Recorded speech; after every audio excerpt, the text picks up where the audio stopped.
And yes, while the corporate world is changing its hiring strategy, the US government is tightening its focus somewhere else: immigration filing. And this time, it's not the applicant under scrutiny first, it's the lawyers representing them. And here comes our next story. For years, many people believed that once an immigration lawyer filed their application, the difficult part, that's over.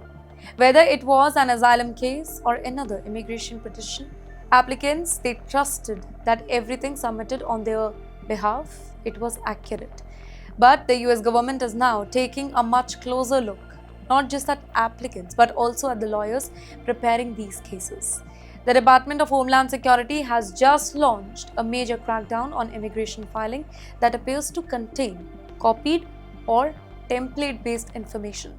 Investigators are using technology just to compare the documents submitted across multiple cases. If different applications contain nearly identical stories or language, they can be flagged for further review. Now, recently, a New York-based immigration attorney came under federal scrutiny after authorities alleged that multiple asylum cases contained strikingly similar narrative. Officials have also taken action in some cases, by the way, involving immigration lawyers, signaling that this is part of a broader enforcement effort rather than an isolated investigation. Now, here's why it matters for the applicant. Many people rely completely on their lawyers and never read even a single page of the document filed in their name.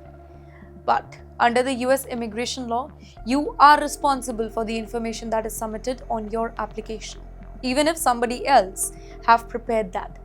Well, if authorities believe that a filing contains inaccurate, copied, or misleading information, it can create serious legal complications. Now, depending on the facts of the case, it may lead to additional questioning, delays, or maybe affect future immigration benefit. And that is why immigration experts always advise applicants to keep a complete copy of every single document filed on their behalf. Read your statement very carefully, make sure that every single fact is accurate, every declaration reflects your personal story, and never sign a document that you haven't fully understood. Ladies and gentlemen, the message from US authorities is becoming increasingly clear. Immigration enforcement is no longer focused on people entering the country illegally. It is also focusing on the accuracy and ethnicity of legal immigration filing as well. Well, for anybody with a pending immigration case, this story is for you. This is the right time to review your paperwork. Not out of fear though, but to make sure everything filed in your name is complete, accurate, and truthful.